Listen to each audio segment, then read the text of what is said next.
What's up, guys? What's going on? And welcome back. It's me, Eddie G, your host, and welcome to another episode of Eddie G's Comic Culture. Now, if you guys are just tuning in as first-time viewers, then you should be aware that I start off every one of my episodes with my shout-outs to my good friends and family. First and foremost, the show is still sponsored by the great folks over at Black Apparel.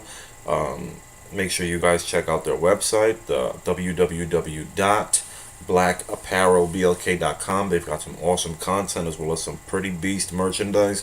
So if you guys got a couple of extra dollars you want to spend, plus it's Black Friday coming up pretty soon, make sure you hit them up. I'm sending a special shout out, of course, to my dear friend and brother, Kevin Seawright, whose wonderful contributions have really been more than vital to the show. I really have to say that I appreciate all the love that he's done and all the work that he's put in. It's a blessing. Next up, my friends from Instagram, Brandon, a young and up and coming writer. Make sure if you have an account to check out his page. He constantly keeps it refreshed with some awesome material regarding comic books as well as Funko Pop figures. If you guys are fans of those, he does some awesome photography pieces with that. And Blu-ray Dan, who also not only has an Instagram page, but he has his own YouTube channel, and it actually showcases quite a bit of Ultra 4K Blu-rays of movies from old to new, honestly, with great reviews behind it as well. Awesome unboxings. The guy's been a great inspiration for me to actually start one of these to start the show. Also sending him a congratulations to to his absolute dedication and change to his physicality. The man's done a tremendous journey through with weight loss. That's definitely inspiring. So definitely a big shout out to him for that. Congratulations. And last but not least, a dear friend of mine from New York, Dennis Knight, who is the writer of the Cross comic, published on the indie label Pronto Comics. So make sure you guys check out his work. It's pretty awesome. I'm actually going to be coming up. He's going to be sending me the link pretty soon to shop for their material, for their books. Um, yeah, that's about it. Let's just get this thing started. So today I actually felt, first and foremost, guys, happy Thanksgiving. I know it's gonna be a 4 day weekend. Thank God for that. But I just wanted to go ahead. I was actually dabbling. I was actually dabbling with the idea of doing another show today, sometime today. I was gonna do it before. I wanted to do something before the weekend hit. So today I was just like, you know what the hell with it. I'm just gonna do it.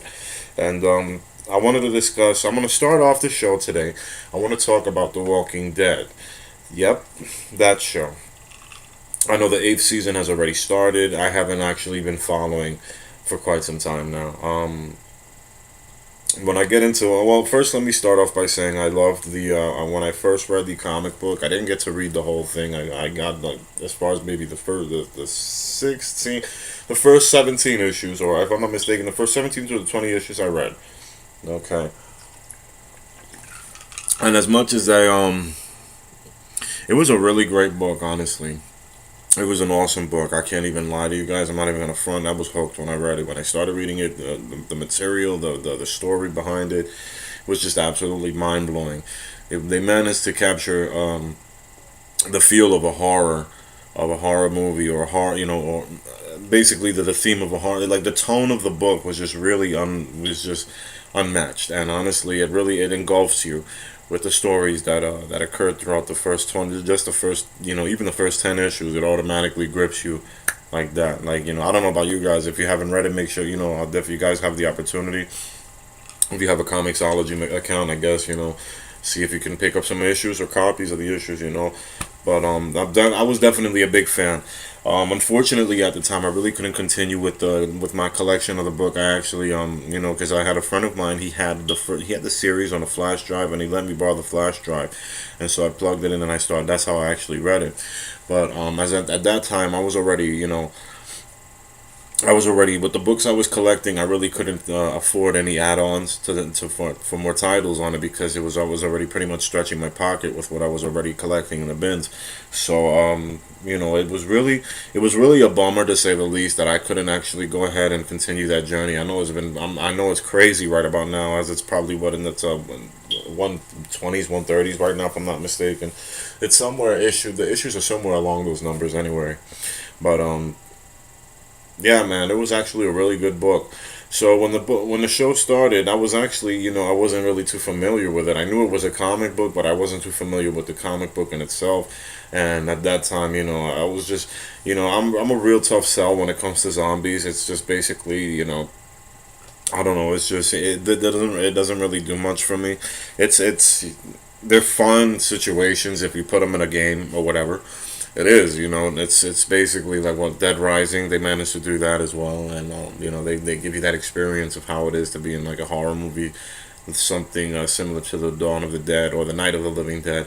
But either way, it was there's not much you can. To me, I don't really, this is just my personal opinion, but to me, I don't think you can really do much with zombies, so to speak. So I really was it was a hard sell for me at that time. And then after the zombie revolution of, because the movies had happened at that point and they were pretty much the same, like the 28 days later, the 28 weeks later, excuse me, the Dawn of the Dead remake, and they were all good features and everything. But it was just, I was already like I said before, man. There's only too much you can. I feel that there's, in my personal opinion, there's only so much you can do with that, with the subject matter regarding the undead.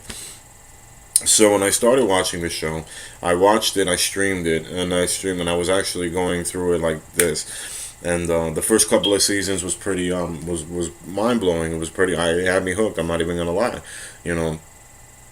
So when I was watching the show, and I was a little surprised and taken aback at some of my comic book buddies who didn't like the program, who didn't like the show too much at all. They felt that it didn't follow because it didn't follow the source material, that it wasn't that it was already branded as suckage. You know what I'm saying? And I didn't see it that way. Honestly, I didn't see it that way. I felt like if you can, I was one of the few, I guess you could say, because I didn't really see too many, but I was one of the few that, if I could enjoy the book, I could enjoy the show the same way, even though it's two different. They might not, it's not gonna be a direct out. It's not gonna be a direct page for page translation of what's going on in the comics, and you shouldn't have expected that, realistically speaking. This isn't that where, it's cable television, so it's and it's not like it's an HBO channel or anything like that. It's AMC, but I was surprised with what was done at that time, and it was pretty amazing. But then it was really a fun ride up until like maybe the fifth or the sixth season. I started to realize like a lot of the formula started becoming a little bit generic. They kill off a few cast members, and that you grow an attachment to, and then they introduce it's just like it was a wash, rinse, repeat kind of cycle going on. That I'm starting to realize that it was just whatever. But even when I was it was one of those things where I started to realize that the show was taking that format, the same format. There's a group of survivors living in a world filled with walkers, and or zombies, or whatever the hell you want to call them, and they're trying to figure out how to where the hell to go, what the hell to do, how to survive in this world. And with that being said, it was pretty cool, but at the same time, like as they're walking through the country, looking around to see if there's any other signs of society, normal life that hasn't been affected by what's going on. They're constantly running into a group of people or individuals, or one individual who happens to have some sort of hell bent agenda to run shit. And that's basically been the case throughout the entire series. And even though when I confronted that unfortunate truth when it came down to the show, I still found myself watching it because it was pretty good, and it's regardless of the fact, it was still pretty good entertainment. So then last season happened, because of course it was a big thing. It was hyped up, throughout quite some time last year. Negan was arriving to the show, and who was a huge character from the comics, and even then people were still skeptical at the fact. So they managed to, people were still skeptical, and then they had reason to be the good call to be skeptical about the fact of them actually putting Negan on the show, because everything that Negan says is like an F-bomb. He drops left and right, left and right. So how is it possible that AMC is going to air this character in all of his glory, not to mention his brutality? So they managed to get a great actor, which was of course, we all know Jeffrey Dean Morgan, and he managed to make his stamp on the show last season. Now, the opener, of course, actually started pretty well, and if you guys are, I'm sorry, but this is kind of gonna be a spoilery, you know, discussion, not to say the least. So, after the deaths of Glenn and Abraham, I was actually like, taken aback. Like, where's the show gonna go? It left me very curious amongst like the millions of, as I'm sure did the millions of viewers who were, that were watching that night, and we were wondering all where the hell is the show gonna go, and it absolutely went. To me, that was one of the worst seasons I've ever. I'm gonna be honest with you. Season 7 really is one of the worst seasons I've ever seen in my entire life. I mean, for such a major entrance, to have such a major character like Negan on the show, and to have that followed up with such filler, first of all, that's one of the things. Let me get that right off the bat. The filler episodes. The filler episodes were absolutely terrible. They were ridiculous. They were just constantly, and it was just a constant. There was the one thing that they were being more consistent on last season than anything else was the filler episodes. Now, with that being said, I understand that the show's about humans. I understand that, it's mankind trying to survive and getting along with one another. How are they getting along with one another? Trusting one another in a new world and a new society, among things. But at the end of the day, there has to be some sort of progression. Because at this point, right about now, I'm starting to feel that this is exactly what broke me off of it. Was that it's heading nowhere. It's trying to create this ridiculous scenario where it's just like, it's like, okay, here we go, another epic battle, supposedly, that always goes on. This isn't it goes right back to that basic point. Now this is a storyline that seems to be taking place, it's spanning 2 seasons, because I know Negan is still alive. I know that much for sure, but I stopped watching the show last season, honestly. Halfway through the second half of the 7th season, and I was already done. The filler episodes were just so much. It got to a point like Tara. I didn't even have any interest in what I didn't understand who would have possibly become so emotionally vested in such a character who was literally a blip in the background throughout the entire series of the show. And I'm not ripping the actress or anything of that nature, but she literally had no impact or she had no presence on the show like that. So for them to go ahead and elaborate an entire episode of her after everyone clearly forgot about this character, that was just ridiculous. That was like the beginning of the end for the show for me, because it was just like, you know what? It always leads to that same old shit. Every weekend, like, every Sunday night, they tease something at the upcoming episodes. Oh, there's gonna be something major happening, and that's cool. I dig it, but don't have that. Don't have that be the show. The showcase that you have for the next week's episode. Don't let that be like, the only fucking thing that's going on in the show. It makes no sense. But it was really dragging out last season. I just couldn't follow anymore. So at that point, I just lost all interest, and da da da da. Not even just went by like it was nothing. Just kept it moving. Like I had no more ties to the show. It was just no reason for me to continue watching it. So with that being said, I know season 8 has happened, and a few people are saying that it's good, but I have to see it for myself. And honestly speaking, I can't take I just don't want to take the word from anybody, and especially some stans either, who will just go ahead and just love whatever whatever the producers crap out on on any episode, just because they're diehard fans. But here and there I've heard some things, but then again I've been seeing some articles that have been showing otherwise. And at the end of it's the other day, like I heard this past week, I read something that this past week's episode was one of the lowest rated, one of the lowest reviewed shows episodes in the show's history. So the ratings are taking a hit right now.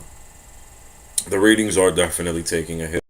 So it leads to me, like, I'm trying to find out, like, exactly. And plus, the next thing is, how far can this shit go? Like, you're talking about people that are, at some point, even at the end of Dawn of the Dead, these people had to die.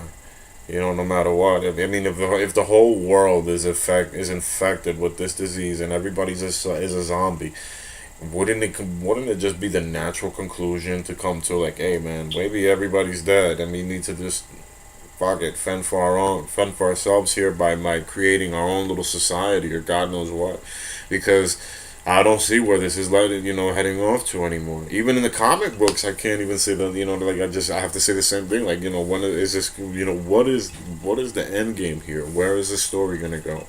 Are these people gonna survive and learn how to live in a world full of zombies, or are they gonna kill themselves, or are they gonna get killed by others?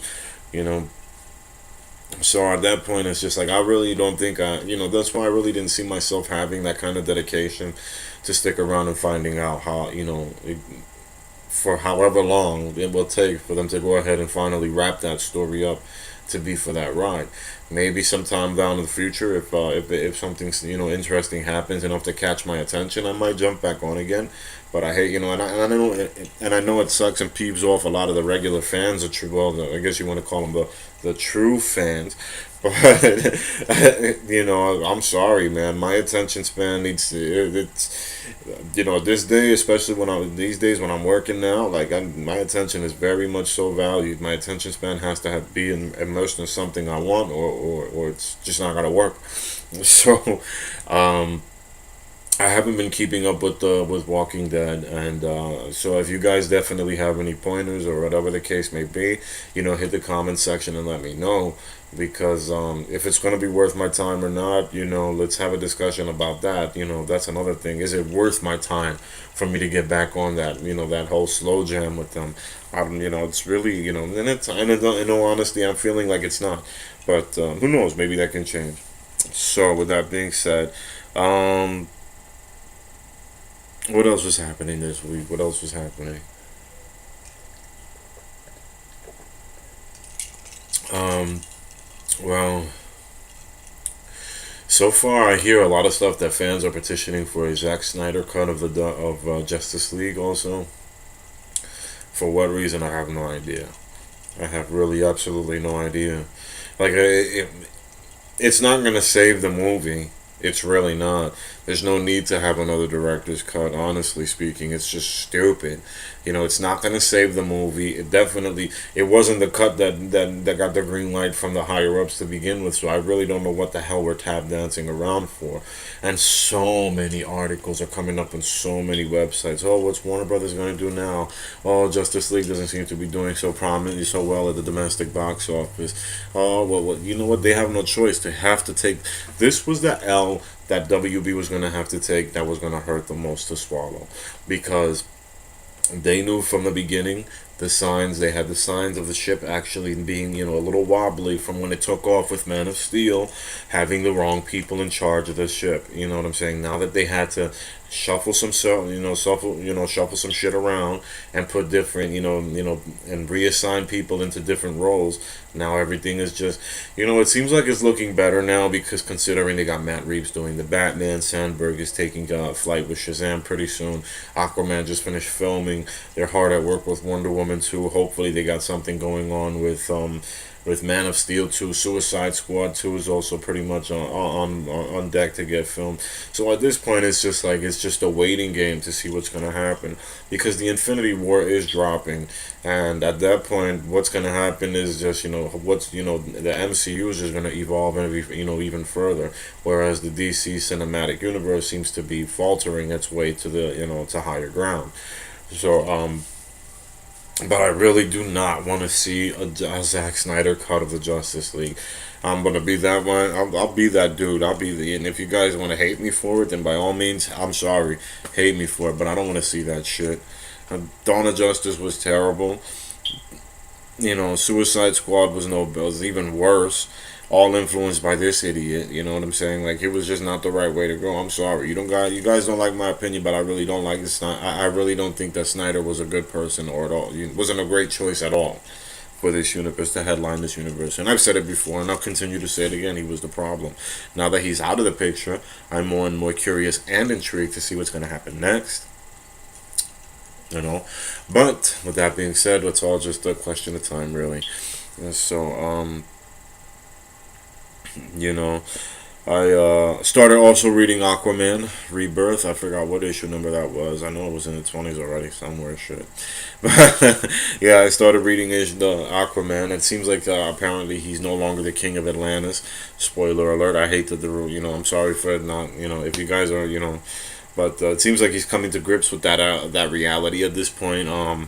For the first time I saw Garth Aqualad. I haven't seen him since, well, Tempest now, but Aqualad, I haven't seen him in a long, long time. So it was cool to see him in the pages all over again. And him and Mira trying to, rescue Arthur at this point. Looking great. The art is beautiful, mind you, by the way. Where the artist, I forgot the guy's name, who's illustrating Aquaman now, is doing such a fantastic job. He's actually making him look just more and more just like Jason Momoa. It was incredible. Even the facial expressions, you can't just knock it. It was unbelievable. It was beautiful, beautiful artwork, I have to say. Superman as well. It looks like there's some issue going on that he's in Apocalypse right now with his son. Lois, of course, getting in the mix. But when is she never not getting in the mix? It wouldn't be Superman, but it wouldn't be a Superman book without her anyways. And God bless her. But it was a pretty fun issue to say the least. And still getting through the second volume of Batman for the Rebirth series. Interestingly enough, I have to get into that. I'm dying to go back into it. It's one of the things because when I found out that Catwoman was actually in, sorry guys for the spoilers, but when I found out that Catwoman was in Arkham Asylum, that was a little crazy, so to speak. Pun intended or no pun intended? No, anyway. Well, with that being said, guys, I'm gonna go ahead. I'm gonna finish this video off. I'm probably gonna go ahead and sit back, relax, watch some movies, talk about. Let me see. I think I might just do an episode showing some love to planes, trains, and automobiles since tomorrow is Thanksgiving. What you guys are doing for the holidays? I guess I guess a lot of you is probably either just staying home with your family or if not working. But if you're working, get that money, and if you're gonna be with your family, make sure you celebrate and celebrate responsibly. If you guys are gonna be drinking, be safe. But definitely, guys, you'll probably be seeing me a lot tomorrow, if anything. So with that being said, I'd like to thank you once again for writing out in this program with me this episode. Of course, if you guys have any questions, suggestions, or comments, you know what to do. Hit the comment section. I'd love to hear what your thoughts and opinions are on my thoughts and opinions. Let's get this conversation going. This forum is definitely for it. And happy Thanksgiving once again. I'll see you guys next time. Take care of yourselves. All right.